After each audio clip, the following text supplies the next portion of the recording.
बाळ, फ्रीजमधून श्रीखंड काढ ना. आम्ही पूर्वी घरीच बनवायचो श्रीखंड. त्याची चवच वेगळी होती.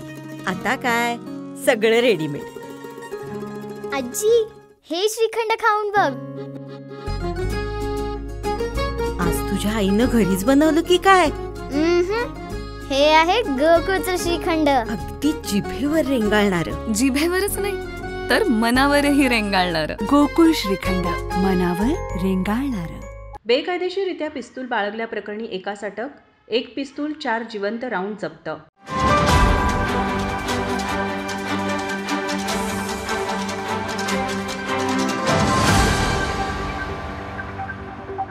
बेकायदेशीररित्या पिस्तूल जवळ बाळगल्याप्रकरणी एका सरनोबतवाडी परिसरातून राजारामपुरी पोलिसांनी अटक केली आहे. विक्रमसिंह उर्फ रणजित जाधव असे अटक केलेल्याचे नाव असून त्याच्याकडून 1 पिस्तूल, 4 जिवंत राऊंड आणि 1 मोबाईल असा 1,10,000 रुपये किमतीचा मुद्देमाल जप्त केला आहे. राजारामपुरी पोलिसांना अतिग्रे इथे राहणारा विक्रमसिंह जाधव हा बेकायदेशीररित्या पिस्तूल जवळ बाळगून सरनोबतवाडी मार्गे कोल्हापुरात येणार असल्याची माहिती मिळाली होती. त्यानुसार पोलिसांनी सरनोबतवाडी नाका परिसरात सापळा रचून विक्रमसिंह उर्फ रणजित जाधव याला अटक केली. ही कारवाई पोलीस निरीक्षक सुशांत चव्हाण यांच्या मार्गदर्शनाखाली पोलीस उपनिरीक्षक सचिन चंदन, अंमलदार दीपक कांबळे, जगदीश बामणीकर यांच्यासह आदी पोलिसांनी या कारवाईत सहभाग घेतला होता. माझं महाराष्ट्र न्यूज, कोल्हापूर.